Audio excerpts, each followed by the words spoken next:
Alam niyo ba guys, ang laking pasalamat ko dito dahil nabudol ako dito. Ngayon, ituturo ko sa inyo kung paano gumawa ng dishwashing liquid. So, let's go.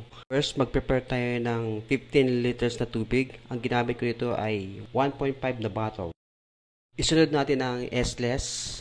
Dapat ang pag-mix nito or ang pag-stir ay dahan-dahan lang at isang direksyon.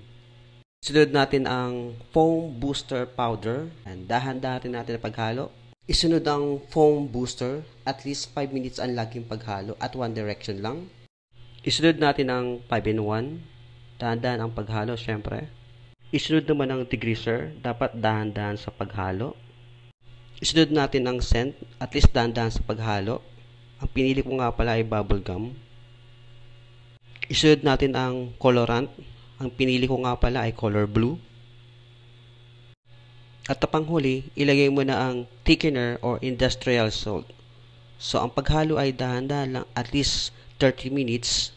So, the more na hinahalo mo siya, lumalapot siya. Ibig sabihin niya, malapit ka na matapos.